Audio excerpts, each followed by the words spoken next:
جس کے اندر کئی کتابیں ہیں. تو جیسے پروٹیسٹنٹس کہتے ہیں ہماری بائبل میں 66 بکس ہیں, رومن کیتھلکس کہتے ہیں ہماری بائبل میں 73 بکس ہیں, اور دوسری بائبلز ہے جو دوسرے سیکٹس ہے اس کے اندر اور بھی چینجز ملتے ہیں جو میں نے ایک پریزنٹیشن میں وہ بتایا ہے. تو ہم یہ دیکھتے ہیں کہ آج کے چینج ورژن میں بھی آپ کو پیشن گوئیاں پروفیسیز ملے گی. آئیے میں آپ کے ساتھ میں ایسی پروفیسیز میں سے ایک کچھ پروفیسیز شیئر کروں اور جو میں بتاؤں آپ کو اس چیز کے تعلق سے. میں اس کی شیئر کر دیتا ہوں یہ سیکشن کی. اچھا, یہ سیکشن اتنا بڑا اور اتنا لمبا ہے کہ اس کے اوپر پورے دن کا ورکشاپ ہو سکتا ہے صرف اسی ٹاپک پر, کہ جس کے اندر میں آپ کو پیشن گوئیاں پروفیسیز بتاؤں. پروفیٹ محمد صلی اللہ علیہ وسلم کی بریک ہو رہی ہے. چلو میں چینج کر دیتا ہوں, جسٹ ہولڈ کریں.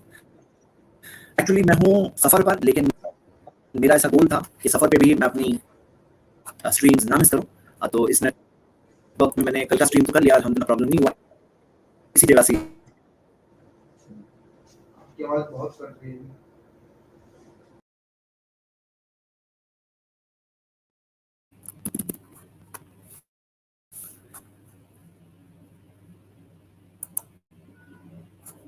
اوکے, ابھی میں نے نیٹ ورک چینج کیا. Is it okay, is it better? Admin confirm کریں. جی بیٹر ہے. اوکے, چلیے تو سٹارٹ کرتے ہیں.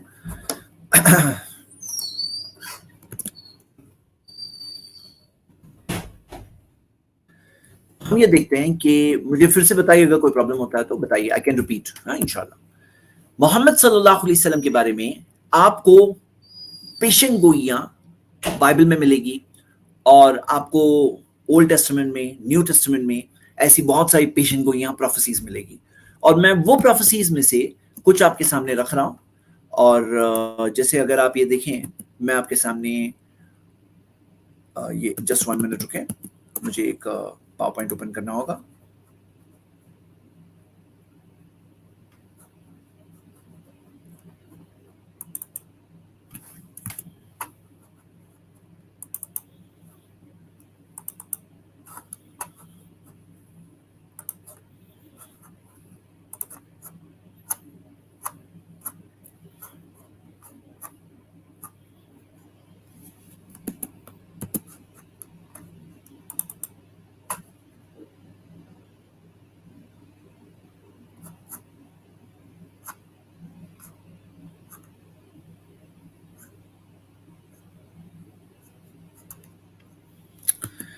ٹھیک ہے,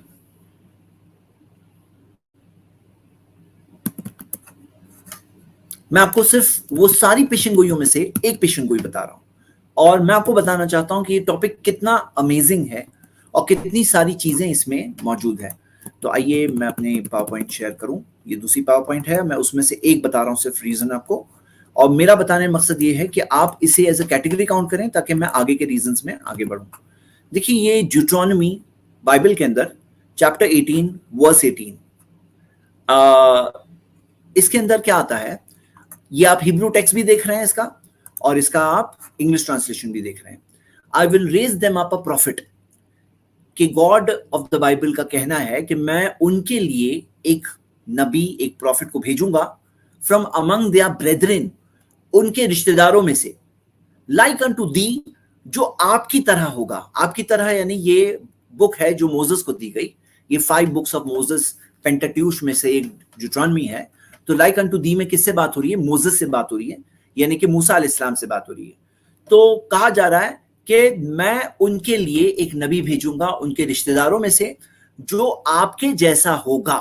کس کے جیسا؟ موسیٰ علیہ السلام جیسا. And I will put my words in his mouth, میں اپنے الفاظوں کو ان کے منہ میں ڈالوں گا, ان کی زبان پر لاؤں گا. اینڈ ہی شال speak into them all that I shall command him, اور وہ انہیں ان سے بات کریں گے, بتائیں گے وہ ساری چیزیں جس کا حکم میں نے دیا, جس کا حکم میں نے دیا. نیکسٹ ورس 19 میں آتا ہے, and it shall come to pass, and ایسا ہوگا, that whosoever will not hearken unto my words which he shall speak in my name, کہ جو کوئی میرے الفاظوں کو جو وہ میرے نام میں کہیں گے, میرے نام میں, in my name, میرے نام میں, I will require it of him, میں اس کی پھر گرفت کروں گا, اس کی پکڑ کروں گا. یہاں پہ ہم یہ دیکھتے ہیں کہ چند باتیں ہیں. سب سے پہلی بات یہ دیکھ رہے ہیں کہ ایک ایسے پروفٹ کا ذکر ہے جو موزس کی طرح ہوں گے, جو موسیٰ علیہ السلام کی طرح ہوں گے. اب آئیے میں آپ کے سامنے چارٹ میں رکھ رہا ہوں, آپ دیکھ سکتے ہیں اس چارٹ کو. اس میں کمپیریزن میں دیکھیے, لیفٹ سائڈ پہ دیا ہے پروفٹ موزس موسیٰ علیہ السلام, ان کے بعد میں پروفٹ محمد صلی اللہ علیہ وسلم, ان کے بعد میں جیسس کرائسٹ. 3 پروفٹس کا ذکر ہے, کیونکہ کرسچنز کا کہنا ہے یہ پروفیسی جیسس کرائسٹ کے بارے میں, مسلمز کہتے ہیں کہ یہ پروفیسی محمد صلی اللہ علیہ وسلم کے بارے میں. آئیے ہم دیکھتے ہیں کس کے بارے میں. تو اگر آپ موسیٰ علیہ السلام کو دیکھیں تو ان کے ہیومن فادر اور ہیومن مدر, مطلب انسان کے طور پر ایک والد فادر اور ماں, والد اور والدہ دونوں تھے. محمد صلی اللہ علیہ وسلم کے بھی ہیومن فادر تھے عبداللہ, ماں تھی آمنہ, لیکن جیسس کرائسٹ کے کوئی ہیومن فادر نہیں تھے, وہ میراکلسلی بورن ہوئے تھے. پتہ چلا اس چیز میں محمد صلی اللہ علیہ وسلم موسیٰ علیہ السلام کی طرح ہے, جیسس کرائسٹ نہیں ہے. موزس کی شادی ہوئی, بچے ہوئے نبوت سے پہلے. محمد صلی اللہ علیہ وسلم کی بھی شادی ہوئی, بچے ہوئے محمد پروفٹ سے پہلے. جیسس کرائسٹ کی کوئی ریکارڈ نہیں ہے شادی کا, بچوں کا. پروفٹ موسیٰ علیہ السلام, پروفٹ موزس کو پہلی وحی ریولیشن جو ملا ماؤنٹ سینائی پہ ملا. پروفٹ محمد صلی اللہ علیہ وسلم کو ماؤنٹ النور, جبل النور پر ملا. پروفٹ موزس کو یہ حکم دیا گیا تھا کہ وہ پریچ کریں, وہ دعوت دیں, سمجھائیں ایسے لوگوں کو جو پاور میں تھے. کون تھے وہ لوگ؟ فرعون, فیرو, اور ان کے جو لوگ تھے پیپل آف دا فیرو. اور محمد صلی اللہ علیہ وسلم کو بھی حکم دیا گیا تھا کہ وہ ایسے لوگوں کو دعوت دے جو پاور میں تھے. کون؟ قریش, ہاں قریش, اور ایسے لوگ جو جانتے تھے انہیں. وہاں پہ فرعون اور فرعون کے لوگ بھی موسیٰ علیہ السلام کو جانتے تھے. سملیرٹی دیکھ رہے ہیں آپ. موسیٰ علیہ السلام کو مصر چھوڑنا پڑا جب ان کو قتل کرنے کی, ان کے قتل کرنے کی کوشش ہوئی, پلان ہوا, اور وہ گئے کہاں؟ مدین گئے. محمد صلی اللہ علیہ وسلم کو بھی مکہ چھوڑنا پڑا جب ان کو قتل کرنے کی کوشش ہوئی, وہ کہاں گئے؟ مدینہ گئے. موسیٰ علیہ السلام کو اپنی لوگوں کے ساتھ مصر کو چھوڑ کر جانا پڑا, ایگزوڈس جسے کہتے ہیں. اور محمد صلی اللہ علیہ وسلم بھی مکہ سے چھوڑ کر اپنے فالوورز کے ساتھ گئے مدینہ, جسے ہجرت کہتے ہیں. اور اللہ نے موسیٰ علیہ السلام کو فرعون اور اس کے لوگوں پر کامیابی دی, سکسس دیا. وہ لوگ جو ان سے پاورفل تھے, طاقتور تھے, نمبرز میں بھی زیادہ تھے اور پاور میں بھی زیادہ تھے, اللہ نے محمد صلی اللہ علیہ وسلم کو بھی کامیابی دی, وکٹری دی. قریش پر جو ان سے سپیریئر تھے طاقت میں, نمبر میں, اللہ تعالیٰ نے کامیابی دی. لیکن ایسی کوئی کامیابی ہمیں جیسس کرائسٹ عیسیٰ علیہ السلام کے بارے میں نہیں ملتی. موسیٰ علیہ السلام, محمد صلی اللہ علیہ وسلم دونوں نے ایک نیا قانون لائے, اور جیسس کرائسٹ نے کوئی نیو قانون نہیں لائے. مطلب وہ پچھلے لا کو ہی انہوں نے جاری رکھا, اس کے اندر کچھ چینجز, انہوں نے کچھ چیزیں بتائی, لیکن نیو قانون نہیں تھا. موسیٰ علیہ السلام اسپرچول لیڈر بھی تھے, یعنی روحانی طور پہ بھی لیڈر تھے, اور لیگل طور پہ, قانونی طور پر بھی لیڈر تھے, قانون کو انفورس کر سکتے تھے. محمد صلی اللہ علیہ وسلم بھی اسپرچول لیڈر بھی تھے اور لیگل لیڈر بھی تھے. جبکہ جیسس کرائسٹ کے بارے میں اسپرچول لیڈر کا ملتا ہے, لیکن کوئی لیگل طور پہ, قانونی طور پہ, حکومت کے طور پہ ان کو کوئی حکومت ملی نہیں تھی, بلکہ حکومت سے وہ ستائے گئے تھے. آگے ہم دیکھتے ہیں محمد صلی اللہ علیہ وسلم اور موسیٰ علیہ السلام دونوں کو منافقوں کا سامنا کرنا پڑا. موسیٰ علیہ السلام کے زمانے میں وہ منافقوں نے جو کاف کو, بچڑے کو بت بنا کر, آئیڈل بنا کر اس کی ورشپ کی. محمد صلی اللہ علیہ وسلم کے زمانے میں بھی منافقون تھے, ان کے بہت سارے فتنے و فساد تھے, اور پروفٹ موسیٰ اور محمد صلی اللہ علیہ وسلم دونوں کی نیچرل ڈیتھ ہوئی. تو آپ دیکھ رہے ہو کہ موسیٰ علیہ السلام محمد صلی اللہ علیہ وسلم کے کتنی کلوز سملیرٹیز ہیں, یعنی لائف کے اندر کتنی چیزیں پیرلل ہے, کتنی ساری سملیرٹیز ہیں. لیکن جیسس کرائسٹ کو کمپیریزن میں دیکھیں گے تو ان کی ڈیتھ بھی سیم نہیں تھی. کرسچنز کہتے ہیں کہ وہ کراس پہ مر گئے, مسلمز کہتے ہیں کہ ان کا انتقال نہیں ہوا بلکہ زندہ اٹھا لیے گئے. تو ہم یہ دیکھتے ہیں کہ یہ سملیرٹیز ہے, جس سے ثابت ہوتا ہے کہ جو پروفٹ لائک موزس دیا گیا ہے, وہ پروفٹ لائک موزس کون ہے؟ محمد صلی اللہ علیہ وسلم ہے. اور اس کے آگے دیکھیے کہ یہ پیشن گوئی میں آگے کیا آتا ہے. آگے یہ آتا ہے کہ ایک ایسے پروفٹ جو ان کے رشتہ داروں میں سے ہوں گے, ہے نا. اور آپ کو پتا ہے کہ عرب جو ہے وہ جوز کے رشتہ دار ہے. کیوں؟ کیونکہ عربز کے جو فور فادر اسماعیل, جنہیں کرسچنز اور جوز اشماعیل کہتے ہیں, اور جوز کے جو فور فادر اسحاق, جنہیں کرسچنز اور جوز کہتے ہیں آئیزیک کہتے ہیں. تو یہ دونوں بھائی تھے. ابراہیم یعنی ابراہیم علیہ السلام کے دونوں بچے اسماعیل اور اسحاق, اشماعیل اور آئیزیک, یہ دو بچوں سے ہمیں عربز اور اسرائیل ملتے ہیں. یہ رشتہ دار ہوئے کہ نہیں ہوئے؟ آپ یہ دیکھیں گے کہ پروفیسی میں دیا ہے کہ میرے الفاظ ان کے منہ میں ڈالوں گا میں. I will put my words in his mouth. اب آپ دیکھیے محمد صلی اللہ علیہ وسلم پر جب پہلی وحی آئی تو کیا تھا معاملہ. جو پہلی وحی آئی تو آپ دیکھ سکتے ہو کہ جبریل نے محمد صلی اللہ علیہ وسلم کو کہا اقرا پڑھ. انہوں نے کہا کہ مجھے پڑھنا نہیں آتا. پھر سے کہا اقرا پڑھ. اور پھر کیا ہوا کہ آپ دیکھیں گے کہ محمد صلی اللہ علیہ وسلم کو جبریل نے جیسے کہ ایک طرح سے وہ الفاظوں کو ان کے منہ میں ڈال دیا اور انہیں پڑھنا یعنی کہ ریسائٹ کرنے کہا. محمد صلی اللہ علیہ وسلم کو سمجھ میں آیا کہ یہاں پڑھنے یعنی کہ پڑھنے نہیں کہا جا رہا ہے بلکہ دہرانے کہا جا رہا ہے. اور انہوں نے دہرایا, جو الفاظ انہیں کہے گئے وہ الفاظ جیسے کہ ان کے منہ میں ڈالے گئے. آگے اس پروفیسی میں کیا آ رہا ہے یہ بھی پڑھیے کہ یہ دیا ہے he shall speak in my name. مطلب جو پروفٹ جو آنے والے ہیں وہ جو بات کہیں گے وہ گاڈ کے نام میں کہیں گے. آپ قرآن کھولیے اور آپ دیکھیں گے قرآن میں 113 صورتوں کی شروعات بسم اللہ الرحمن الرحیم, اللہ کے نام سے جو مہربان رحم کرنے والا ہے. یعنی کہ he shall speak in my name بالکل پرفیکٹ فٹ ہو رہا ہے کہ یہ چیز جو اللہ کے نام میں, گاڈ کے نام میں کس نے کہا؟ محمد صلی اللہ علیہ وسلم نے. اور آپ یہ دیکھیں گے کہ وہ I shall وہی ساری باتیں کہیں گے جو انہیں حکم دیا جائے گا. اور محمد صلی اللہ علیہ وسلم نے بار بار کئی بار یہی بتایا کہ میں ما یکون لی, کہ میرے لیے نہیں ہے کہ میں اس چیز کو اپنی طرف سے بدل دوں. ان اتبع الا ما یوحى الی, میں اسی چیز کی پیروی کرتا ہوں جو مجھ پر وحی کے ذریعے آیا. میں اسی چیز کے پیچھے چلتا ہوں, فالو کرتا ہوں جو مجھے وحی کے ذریعے ملا. تو انہوں نے جو ہم تک پہنچایا وہ وہی پہنچایا جو ان کو اللہ کی طرف سے ملا, جو کمانڈز آئے. کہ اللہ تعالیٰ نے قرآن میں فرمایا وما ينطق عن الهوى سورہ 53 verse 3 کہ نبی اپنی خواہشات سے نہیں بات کرتے ہیں, اپنے ڈیزائر سے نہیں بات کرتے. ان هو الا وحی یوحى, یہ ایک وحی ہے, یہ ایک ریولیشن ہے جو ان پر وحی کے ذریعے آئی ہے. اور قرآن میں سورہ 4 verse 80 میں آتا ہے کہ من یتبع الرسول, جو قرآن کی آیت میں آتا ہے کہ جو رسول کی پیروی کرتا ہے وہ اللہ کی فرما برداری کرتا ہے. رسول کی فرما برداری کرتا ہے وہ اللہ کی فرما برداری کرتا ہے. تو ہم یہ دیکھ رہے ہیں یہ ساری باتیں prophecies hand in glove fit ہو رہی ہے. جیسے گلو کے اندر 5 انگلیاں ہوتی ہے اور ہمارے ہاتھ میں بھی 5 انگلیاں ہیں, اور ہاتھ ڈالتے ہیں تو معلوم پڑتا ہے ارے یہ گلو تو بالکل ہاتھ کے لیے ہی بنا ہے. تو جیسے یہ پروفیسی اور محمد صلی اللہ علیہ وسلم کی لائف آپ دیکھیں گے تو پرفیکٹلی میچ ہوتی ہے. اور یہ ٹاپک پر جیسے میں کہہ رہا ہوں کہ یہ ٹاپک پر پورے ایک دن کی کانفرنس ہو سکتی ہے, اتنا سارا میٹر ہے اس ٹاپک پر. یعنی 100 ریزنز میں سے بہت سارے ریزنز آپ کو یہاں مل سکتے تھے, لیکن میں اسے صرف ایک ریزن کاؤنٹ کر رہا ہوں کہ جو پیشن گوئیاں ہیں محمد صلی اللہ علیہ وسلم کے بارے میں پریویس ریلیجس اسکرپچرز میں, یہ ایک امیزنگ بات ہے جو ان کے سچے رسول ہونے کی بہت بڑی دلیل ہے, اور اسلام کے سچے مذہب ریلیجن آف ٹروتھ ہونے کی بہت بڑی دلیل ہے. تو آئیے میں آگے آپ کو اگلے پوائنٹ پہ لے جاؤں, جو آج کے لیے میں نے پہلا پوائنٹ آپ سب کے ساتھ شیئر کیا. اب میں دوسرا پوائنٹ شیئر کر رہا ہوں. جی, دوسرا پوائنٹ یہ ہے کہ آپ کو پتا ہے انسان کو چاہیے نا رول ماڈل.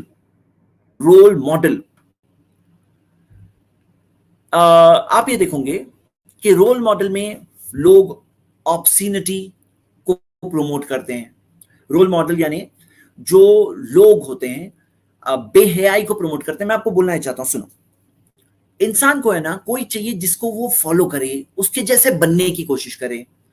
لیکن آپ دیکھیں گے کہ بہت سارے لوگ جو ایسے رول ماڈلز کو لیتے ہیں جو انہیں غلط راستے کی طرف لے آتے ہیں, غلط باتیں سکھاتے ہیں. فلم ایکٹرز کو لیتے ہیں. ہاں, فلم ایکٹرز کا کیا مورل ہے, ان کا مورل سٹینڈرڈ کیا ہوتا ہے؟ عام طور پر یہی ہوتا ہے کہ یہ ایسے لوگ ہوتے ہیں وہ پیسے مل جائیں تو پیسوں کے لیے تو اپنے کپڑے تک اتارنے والے تیار ہوتے ہیں. اور یہ ہوتے ہیں لوگوں کے hero. Who's your favorite hero? بولے میرا ہیرو یہ ہے. اور وہ ہیرو کا معاملہ یہ ہوتا ہے کہ ہو سکتا ہے وہ کاکروچ دیکھ کے ڈر رہا ہو. مطلب بات یہ سمجھیے کہ جو اسکرین پر دکھتا ہے وہ اصل میں کیا ہوتا ہے, دنیا میں کیا ہوتا ہے. تو آپ دیکھیں گے ایسے رول ماڈلز نے آبسینٹی, بے حیائی سوسائٹیز میں عام کیا. ایسے رول ماڈلز کو دکھا گیا سگریٹ بہت پیتے تھے اسکرین پر تو لوگ سگریٹ اسموکرز بنے. ایسے رول ماڈلز شراب پیتے ہیں بہت کامن, تو لوگ شراب پیتے ہیں کس کو دیکھ کر؟ فلم سٹارز کو دیکھ کر. سگریٹ پیتے ہیں کس کو دیکھ کر؟ فلم سٹارز کو دیکھ کر. آبسینٹی سوسائٹی میں عام ہو رہی ہے, کیوں ہو رہی ہے؟ فلم سٹارز کو دیکھ کر. یہ ہے لوگوں کے ہیرو, یہ ہے ان کے رول ماڈل. ان میں سے کچھ ایروگنٹ بھی ہوتے ہیں, سب کی بات نہیں کر رہا ہوں, لیکن کچھ ہوتے ہیں ایروگنٹ ہوتے ہیں, ان میں سے کسی کے پاس اچھی ایجوکیشن نہیں ہوتی ہے, پبلسٹی ہنگری ہوتے ہیں, پبلسٹی کے لیے کچھ بھی کریں گے, پبلسٹی ان کے لیے امپورٹنٹ ہوتی ہے کہ کیسے ان کو ایکسٹرا پبلسٹی مل جائے. تو ہم دیکھتے ہیں کہ یہ ہے لوگوں کے رول ماڈل. لیکن اللہ تعالیٰ نے پروفٹ محمد صلی اللہ علیہ وسلم کو بیسٹ رول ماڈل کے طور پہ انسانوں کے سامنے ایک مثال کے طور پہ پروفٹ محمد صلی اللہ علیہ وسلم کو رکھا, بیسٹ رول ماڈل. آپ دیکھو گے کہ محمد صلی اللہ علیہ وسلم اپنی فیملی کے ساتھ کیسے تھے, آپ دیکھو نا فیملی کے ساتھ کیسے تھے, ان کی وائف کیا کہتی ہیں, business man, successful business man تھے. لیڈرشپ کی بات کروں گے تو بیسٹ لیڈر تھے, ریویئرڈ ریسپیکٹڈ لیڈر. ٹیچر کی بات کرو تو بیسٹ ٹیچر تھے. ڈپلومیٹک واریر, یعنی کہ واریر بھی تھے اور ڈپلومیٹک بھی تھے, مطلب جنگ کے اندر بھی بہادر تھے اور ڈپلومیسی میں بھی صحیح طرح سے صحیح بات لوگوں کے سامنے رکھنا. اسٹیٹس مین بھی تھے, اسٹیٹس مین شپ میں تھی ان میں. انٹیلیجنٹ جورسٹ, یعنی کہ فیصلہ کرنے کی بات دیکھو گے جج کے طور پہ تو آپ کو ایک انٹیلیجنٹ جورسٹ ملیں گے. آپ کو ریفارمر ملے گا, ایک ریفارمر جنہوں نے ریفارم کیا, ہاں پوری انسانیت کے لیے ریفارمیشن دیا. اور آپ کو ایک ایسا پروٹیکٹر ملے گا جو غریب اور مظلوموں کے رائٹس کو پروٹیکٹ کرتا ہے. ایک ایسا بینیفیکٹر آف ویمن, یعنی عورتوں کی حفاظت کرنے والا ملے گا. آپ کو ایک ایسا گارڈین ملے گا جو نیچرل ریسورسز جو ہوتے ہیں ان کی حفاظت کرنا انہوں نے سکھایا. اور ساتھ میں ایک ایسا سرونٹ ملے گا جو ہمبل تھے, اللہ تعالیٰ کے ایک ہمبل سرونٹ ملیں گے, یعنی پروفٹ آف مرسی, نبی رحمت. پروفٹ محمد صلی اللہ علیہ وسلم نے خود رحمت کا راستہ لیا اور ہم کو رحمت کا راستہ سکھایا. بیسٹ رول ماڈل, یعنی کہ آپ ایز اے کچھ بھی دیکھو, آپ ایز اے اسٹوڈنٹ دیکھو, ایز اے ٹیچر دیکھو. آپ اسٹوڈنٹ دیکھ رہے ہو تو ایز جبریل کے سامنے کیسے تھے, ایز اے ٹیچر دیکھ رہے ہو تو کس طرح سے انہوں نے سکھایا کہ ان کی ٹیچنگ کا امپیکٹ آج تک ہم فیل کرتے ہیں. آپ دیکھو جب وہ رولر تھے تو کیسے تھے, جب وہ رولڈ تھے تو کیسے تھے. ہر اعتبار سے آپ کو بیسٹ رول ماڈل ملے گا محمد صلی اللہ علیہ وسلم نے. تو اسلام کے ریلیجن آف ٹروتھ ہونے کے ریزنز اور پروفس میں سے یہ ایک اور پروف ہے کہ محمد صلی اللہ علیہ وسلم بیسٹ رول ماڈل ہے, یعنی کہ بیسٹ مثالی کردار. آپ زندگی کا کوئی بھی پہلو اٹھاؤ, آپ کو وہاں پہ ایگزمپلری مثال ملے گی. ہاں میں جانتا ہوں بعض لوگ اپنی نفرت میں صحیح چیز دیکھ نہیں پاتے ہیں, آؤٹ آف کانٹیکسٹ جھوٹی باتیں لوگوں میں پھیلاتے ہیں, تو یہ ایک بہت سیڈ بات ہے. وہ کس کا نقصان کرتے ہیں, صرف خود کا نقصان کرتے ہیں. لیکن حقیقت تو حقیقت ہے اور حقیقت نہیں بدل سکتی, یہی اصل بات ہے. سمجھدار لوگوں کے لیے یہ ایک بہت امپورٹنٹ پوائنٹ ہے. یہ آج کا سیکنڈ پوائنٹ ہے. تھرڈ پوائنٹ کہ آپ کو پتا ہے کہ بہت سارے لوگ آئے اور گئے, بہت سارے لوگ آئے اور گئے دنیا کے اندر. بہت سارے ریفارمرز آئے اور گئے اور بہت ساروں کا میسج لاسٹ, پریزرو نہیں ہوا. لیکن محمد صلی اللہ علیہ وسلم کے بارے میں آپ دیکھیں گے کہ ان کی زندگی پریزروڈ ملے گی. اور کس طرح سے پریزرو ملے گی, with chain of narrations, chain of narration کے ساتھ. یعنی محمد صلی اللہ علیہ وسلم نے کیا فرمایا, ان سے سننے والے جو راوی ہے, صحابی, ان کے بعد میں تابعی اور سارے جو نریٹرز ہیں, ان کی لائیوز پریزروڈ ہے وتھ چین آف نریشن. یعنی آپ دیکھیے کہ اسلام کے اندر ایسا نہیں ہے کہ صرف حدیث پریزروڈ ہے, حدیث پریزروڈ ہے وتھ چین آف نریشن. یہ بہت امیزنگ پوائنٹ ہے. مطلب آپ کو میں بتاؤں کہ سائنس آف حدیث جو ہے یہ اسلام کے حقانیت پروف کے دلائل میں سے ایک پروف ہے, امیزنگ پروف ہے. کیوں میں یہ بات کہہ رہا ہوں, اور کوئی بھی آ کر میری بات کو اگر کانٹرڈکٹ کرنا چاہیں تو میں آپ کو کچھ گیس کے لیے تھوڑا سا ٹائم رکھوں گا آج انشاءاللہ.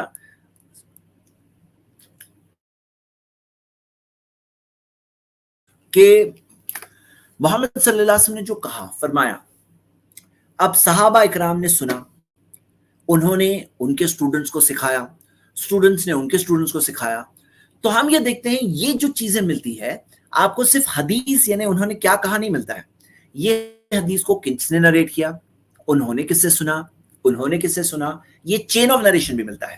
اور یہ چین آف نریشن کے اندر ایک امیزنگ سائنس ہے کہ ہر راوی کیا ہونا چاہیے, عادل. عادل کا مطلب کیا ہے, ریلیجن کے اعتبار سے صحیح ہو, یعنی جھوٹا انسان نہیں ہو, ریلیجسلی کمیٹڈ ہو, رانگ پرسن نہ ہو, اور ساتھ میں ضابط بھی ہونا چاہیے, یعنی کہ اس کا پریزرویشن صحیح ہو. لکھ کے رکھا ہے تو برابر سے لکھ کے رکھا ہے کہ نہیں رکھا ہے, یاد کیا ہے تو برابر سے یاد کیا ہے کہ نہیں کیا ہے, اور یہ سب چیز چیک کی جاتی ہے.